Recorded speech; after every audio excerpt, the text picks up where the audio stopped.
Bom, estamos nos encaminhando para o final do programa, esse aqui é o último bloco, e vamos encerrar, né, com chave de ouro, como se diz, os tempos antigos do futebol e tal.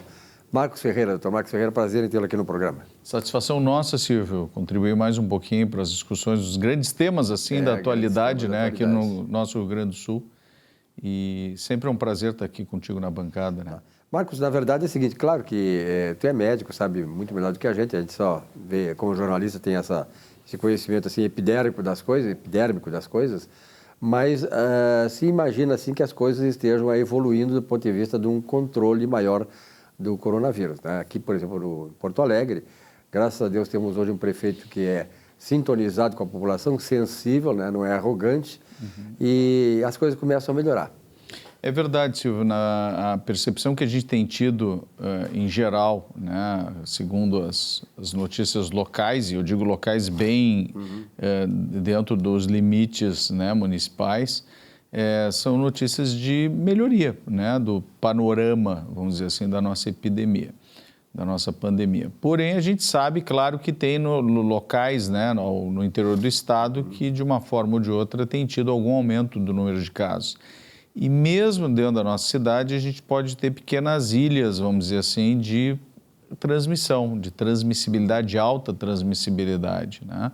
Então, a gente já recebe esses relatos, muitas vezes, de locais que têm um bom nível de controle, Silvio, tanto de instituições públicas quanto privadas, e que, né, tem um outro relato de algum aumento de casos nessas áreas específicas. O que significa para nós tão somente mais do que qualquer tipo de alarme, né? E a gente poderia falar, seguindo dentro da rotina alarmista, né, que veio já de muito tempo, desde o início da pandemia, mas eu acho que fugindo dessa prerrogativa alarmista, entender que sim, nós estamos dentro de uma pandemia, né, diante de um quadro pandêmico internacional, nacional também, e de fato, podemos trabalhar dentro de uma rotina que nos permita voltar às convivências, né, em termos de rotinas de trabalho, convivências sociais, sempre lembrando das regras básicas de redução de transmissibilidade. Então, uma das coisas muito importantes que foram adotadas por diversas empresas, inclusive pelo setor público como um todo, foi a questão do horário híbrido de trabalho, a rotina híbrida de trabalho, um pouco de trabalho presencial e outro tanto de trabalho remoto, né, feito à distância. Isso já é uma grande ferramenta instituída no sentido de poder minimizar a circulação, ao mesmo tempo que reduz também a transmissibilidade. Doutor Marcos, o senhor acredita que possa haver uma reversão nesse quadro? Vamos falar em Porto Alegre, né? Porto Alegre, capital dos gaúchos e tal, e está, pelos protocolos do acerto entre o governo do estado e a prefeitura, há uma maior flexibilização, maior espaço, né, de negociação da prefeitura em relação à questão do Covid aqui e, claro, sempre sintonizado com as questões protocolares do estado. O senhor teme que possa haver uma reversão nesse quadro? Quer dizer, nós estamos evoluindo para uma desconcentração das coisas, uma volta mais ou menos à normalidade. O senhor crê que possa haver, até porque está chegando o inverno aí? Na verdade, isso é uma necessidade, né, Silvio? Se a gente for pensar que a realidade dos municípios, ou melhor, a realidade dos cidadãos, de uma forma geral, ela é vivenciada dentro dos municípios. Então, ninguém melhor do que as autoridades municipais para que elas possam entender, junto com as forças produtivas, né, e de trabalho dentro desse limite geográfico que é o município, para poder oferecer justamente uma análise adequada, né, dos parâmetros de aumento ou redução da incidência de doenças e poder tomar as medidas sempre num diálogo muito aberto, né, com toda a sociedade, o que a gente não tinha em gestões anteriores, né? A gente sabe que a última gestão em Porto Alegre foi catastrófica nesse sentido, e agora nós temos sim um espaço de diálogo, né? E isso é muito importante, né, Silvio, que a gente mantenha esses espaços de diálogo. Na verdade é o seguinte, tu tocaste uma questão importante, que é a questão da administração da Covid. Eu sempre digo aqui, desde lá do começo, que o pior do que a pandemia foi a forma como ela foi administrada. Por exemplo, assim, nós estamos quase com 500 mil pessoas mortas no país, Fruto do quê? Fruto da ciência, da administração da ciência, do fechamento, do lockdown e tal, que isso não resolveu. Tá? Então, me parece que hoje a própria classe médica, algumas associações médicas, o grupo de médicos e alguns médicos, em particular, que não estavam compactuando com o lockdown, estão sendo ouvidos hoje e respeitados porque, na verdade, eles não deixaram de ter razão. Ou seja, o lockdown, o fechamento total, por exemplo, no Brasil, doutor Marcos Ferreira, o IBGE divulgou essa semana passada um dado que aponta que mais de 5 milhões de pessoas ficaram na extrema pobreza, estão passando fome hoje, fruto exatamente disso. É uma situação dramática porque a gente acabou abraçando uma prerrogativa de vamos chamar um pseudocientificismo, né? Verdade, E que eu digo pseudo no sentido não de que a vertente científica seja falsa, não é nesse sentido, mas é no sentido de que trabalha com ciência, eu trabalho com ciência há mais de 30 anos, eu posso te dizer que nós temos sempre vertentes dentro da ciência, né? Tem estudos que provam determinada condição e outros que justamente negam aquela hipótese, né? Isso existe em tudo dentro da área científica. A gente costuma dizer também que, inclusive quando são analisados dados estatísticos, né? Se tu torturar bem os dados, entre aspas, né?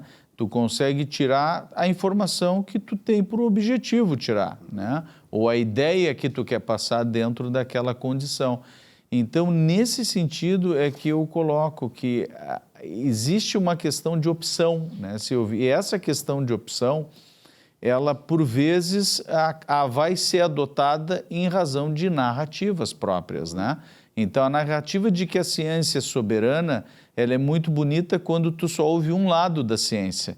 E quando tu não ouve o outro lado da ciência e tu procura desconstruir aquele outro lado, né, desautorizar aquele outro lado, que inclusive traz estudos bem embasados, que inclusive traz a voz de cientistas que também trabalham pesadamente dentro da análise de dados, e simplesmente utiliza uma tarja para dizer que aquilo é anticientífico, que aquilo não é aceito, isso é bastante complicado, né? A gente deve sempre lembrar da história, né? Quando Galileu Galilei, né, e Copérnico, né, vieram com... Galileu Galilei é o pai da ciência moderna, né?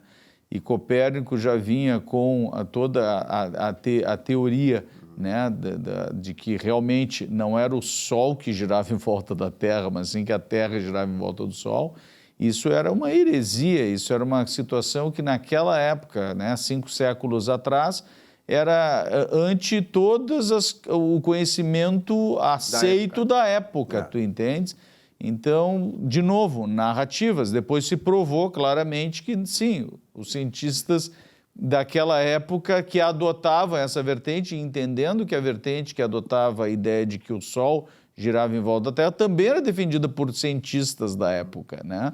Então, nós temos que abrir os nossos olhos muito em relação a isso e sempre dentro do possível, como nós vivemos dentro de um regime democrático ainda, entender que sim, nós devemos ouvir todas as vertentes, né? Sem necessariamente vir a colocar dentro de tarjas, dentro de bloqueios, a palavra do outro, né? Censurar a palavra do outro, né?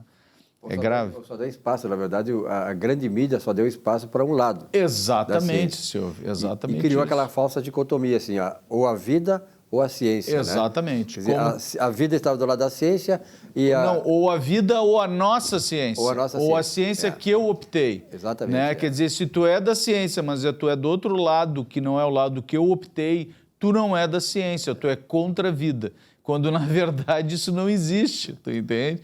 Isso é um absurdo, isso é simplesmente um absurdo. A gente vivenciou isso e segue vivenciando isso quando tu vê que, inclusive, situações dramáticas como a verdadeira censura das redes sociais, das big techs, né, Silvio? Estão hoje cerceando completamente qualquer palavra, qualquer menção que seja feita contra a ideia dominante daquele lado que eu optei da ciência. Tu entendes? Isso é muito sério. E não é teoria da conspiração, porque na verdade é o seguinte, na verdade o que nós estamos vendo aí, na minha visão, como professor da história do pensamento econômico, na verdade a história do pensamento econômico, eu sempre digo, é a história do próprio ser humano na Terra, a história da caminhada do ser humano na Terra.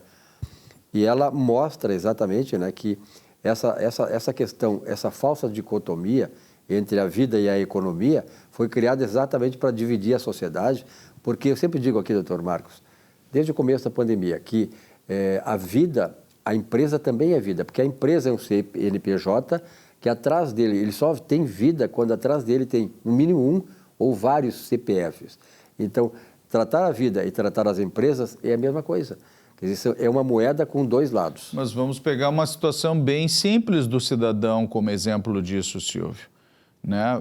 Eles passaram a chamar negacionistas todos aqueles que não ficavam em casa, né? Que não cumpriam o roteiro, né, da pessoa da classe média, né, e do meio cultural, vamos dizer assim, que não, eu vou ficar em casa fazendo arte, eu vou ficar em casa me ocupando meu tempo só um pouquinho. Tu de manhã cedo para tomar o teu café da manhã, tu precisou de um padeiro negacionista que não ficou em casa e que teve que ir até a padaria dele, junto com o auxílio dos funcionários dele, negacionistas também, para produzir o pão que tu consumiu de manhã. Que o motoboy te levou até lá. E que o motoboy levou, no meu motoboy negacionista levou até a casa dele. Então é esse tipo de absurdo que a gente está vivenciando, tu entende, Silvio? Não existe esse tipo de situação. Quer dizer, nós temos que realmente botar um pouquinho de mão na consciência e entender que este tipo de narrativa não serve à sociedade, tu entende? Nós temos que mudar a nossa percepção e a nossa concepção em relação a essas questões. E, na verdade, houve, esse momento da pandemia nos pegou o mundo inteiro praticamente com a falta de discernimento intelectual das pessoas. Tu vê que o mundo inteiro, as pessoas começaram a engolir essa narrativa, né, que foi maciça pelos meios de comunicação, e muitas pessoas acabaram com medo. Por exemplo, assim, esse mesmo pessoal que diz para te ficar em casa está lá na TV trabalhando. Exatamente. E ele foi trabalhar. Quer dizer, ele é negacionista também? Quer dizer, é questão de botar o dedo na consciência. Então, eu acho que faltou muito discernimento intelectual. A mídia, ela se comprometeu e mostrou exatamente que ela serve um lado, ela está com um propósito de servir um lado porque teve interesses dela que não foram atendidos pelo governo. Então, na verdade, é o seguinte, e isso veio agora calhar nesta CPI lá, que agora é esse assunto que eu gostaria de tratar com o senhor, doutor Marcos, que é uma CPI extremamente inquisitória, né? E trata exatamente de sangrar o governo. Ela não quer saber nada do que foi, que deixou de ser a questão da administração da pandemia, mas apenas centrar em argumentos, em fatores que possam levar ao sangramento do atual governo. É uma situação crítica, né? Quando nós pensamos que, pelo que tem sido colocado, né? Mais do que pensamos, aquilo que a gente tem visto, né? E ouvido, né? Eu toda manhã ouço as rádios, né? No caminho para o trabalho, e eu tenho escutado o mesmo discurso de todos os jornalistas no sentido de que essa CPI tem um objetivo, e o objetivo central é encontrar alguma forma de ligar, né? De fazer o link entre a gestão total da pandemia e, obviamente, colocar o peso das mais de 400 mil mortes, né? Infelizmente, esse dado dramático, né? E aí vai a nossa solidariedade a todas as famílias que perderam entes nessa pandemia, mas entendendo que todo esse sofrimento, ele não veio às custas de um único cidadão, como a imprensa quer colocar sob certo aspecto, né? Isso veio de um conjunto de equívocos, né? E dentro desse conjunto de equívocos, a gente pode fazer uma análise muito séria, e várias estão disponíveis, né, em vários canais de comunicação, mas é importante entender que quando se fala especificamente na pandemia, todos eles declaram um objetivo: saber qual o caminho que leva à responsabilização do presidente da República especificamente. E aí tu fica perguntando, e quem fez o desvio de ventiladores durante a pandemia? Quem foi responsável por fazer as compras de oxigênio e não comprou oxigênio, não fez a previsão adequada, né? Onde estão as instâncias municipais de administração da saúde, as instâncias estaduais de administração da saúde, nesses estados onde o caos foi maior? E, aliás, quais as responsabilidades dessas pessoas? Claro, né? E nada disso é falado. E não se vê assim nenhuma preocupação, nenhum projeto da CPI de ouvir governadores e prefeitos. Por exemplo, governadores que desviaram os recursos para pagar a folha de salários. E vamos citar aqui, ó, com toda a sinceridade, o governo do estado do Rio Grande do Sul estava com os salários atrasados, então logo chegou o dinheiro de socorro do governo do estado, botou em dia. Como? Não tinha como. Então nós sabemos que foi desvio de dinheiro da saúde para pagar funcionários públicos. Os funcionários públicos do Rio Grande do Sul, que são contra Bolsonaro, têm que dar, graças a Deus, que foi o Bolsonaro que colocou em dia o salário de vocês. É uma situação também na questão da versação dos recursos públicos, né? Então, que ficaram de forma discricionária, né? Ou seja, ao bel prazer dos governadores, né? E prefeitos também, a utilização desses recursos. Isso também foi um grande problema dentro da gestão da pandemia. Quer dizer, lá desde o início se falava, fiquem em casa para que não aumente o número de casos e nós tenhamos tempo de nos preparar para o enfrentamento da pandemia, né, construindo hospitais de retaguarda, construindo hospitais de campanha, comprando equipamentos, disponibilizando toda a estrutura para o atendimento da população. E, de repente, um ano depois, nós vivemos a crise de fevereiro e março desse ano, né? Até abril, na verdade, com esse pico tremendo que houve da doença e esse volume absurdo de mortes. E ficamos nos perguntando só um pouquinho, os recursos que foram enviados, né, justamente para que houvesse essa preparação lá no início de 2020, né? Quando vai se apurar esse nível de responsabilidade, né? Ou os responsáveis por esse absurdo que foi a má gestão dos recursos disponibilizados para o enfrentamento da doença. Então, acho que isso é que nós devemos nos perguntar e acredito que o cidadão deva cobrar isso dessa CPI, né? Mais do que tudo, né? Não eximindo a responsabilidade de ninguém, mas entendendo, antes de tudo, que são muitos os responsáveis nesse sentido. E da mesma forma que a gente bate palmas, né, no sentido de que, sim, foram separados recursos para o enfrentamento da pandemia, quer dizer, em nenhum momento houve a negativa de se enfrentar isso, pelo menos através da disponibilização de vultosos recursos públicos, né, dinheiro dos nossos impostos, né? Então, isso não se nega, mas, ao mesmo tempo, nós precisamos entender, dentro de toda a gestão, né, em todos os níveis, o que houve de falha e o que se pode melhorar nesse sentido. E muita coisa pode ser melhorada, né, Silvio? Com certeza. Doutor Marcos, pela experiência que o senhor tem, pelas relações que o senhor tem aqui em Porto Alegre, sobretudo, como é que o senhor está vendo assim, a atuação, o ânimo dos médicos da área da saúde e tal, o pessoal da enfermaria e tal, em relação a essa retomada aí? Porque a gente sabe, outro dia conversando com o presidente do CREMERS, ele informou aí o número de médicos que morreram, né, que estão lá na ala de frente e tal. Como é que está esse ânimo, como é que está o comportamento dos médicos em relação a esta retomada que gradualmente estamos obtendo aí? A gente teve uma situação muito séria que foi, de fato, a morte de diversos colegas, né, em todos os níveis da área da saúde.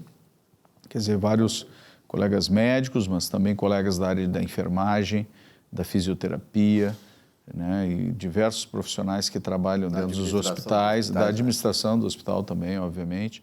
Então, foi uma situação realmente muito crítica para todo o segmento da área da saúde, justamente por ser a linha de frente, né, de combate a essa pandemia, né, ter que ficar exposto, né, diretamente ao agente biológico, né, causador da síndrome gripal do que é o próprio coronavírus. Então, isso realmente pesou muito, né? Pesou muito do ponto de vista da perda de vidas, do adoecimento de um volume imenso de profissionais, das sequelas que essa doença trouxe para vários desses profissionais e muitos que ainda seguem com sequelas, né? Eu tive, como tu sabe, o coronavírus e tive a pneumonia do coronavírus com 30% de acometimento pulmonar e 8 meses depois eu faço uma tomografia e sigo com 5% de comprometimento pulmonar, tu entendes? Então, isso são sequelas, né? E vários outros colegas com diversas outras sequelas. Inclusive, Silvio, do ponto de vista psíquico, do ponto de vista psiquiátrico até. Mental. Né? Mental. As pessoas que ficaram muito abaladas com essa doença, com um verdadeiro medo, né, do enfrentamento, inclusive do atendimento de pacientes. E é perfeitamente compreensível essa realidade, entendendo, claro, que nós precisamos também, né, passar para a fase seguinte, né, porque a nossa população de doentes precisa, de fato, do nosso auxílio. Na verdade, essa questão digamos, do colapso mental das pessoas foi por essa massiva, né, campanha, né, que na verdade foi cultivado o medo como uma estratégia toda aí para fazer uma dominação na população. Doutor Marco, muito obrigado pela sua presença aqui. Eu acho extraordinário esses esclarecimentos, sobretudo de alguém que conhece a área da medicina. Muito obrigado, satisfação é nossa, Silvio, mais uma vez estar aqui contigo e até a próxima semana aí. Perfeitamente. Nós ficamos por aqui no nosso Economia e Desenvolvimento dessa semana. Uma boa semana de trabalho e até a semana que vem. Até lá.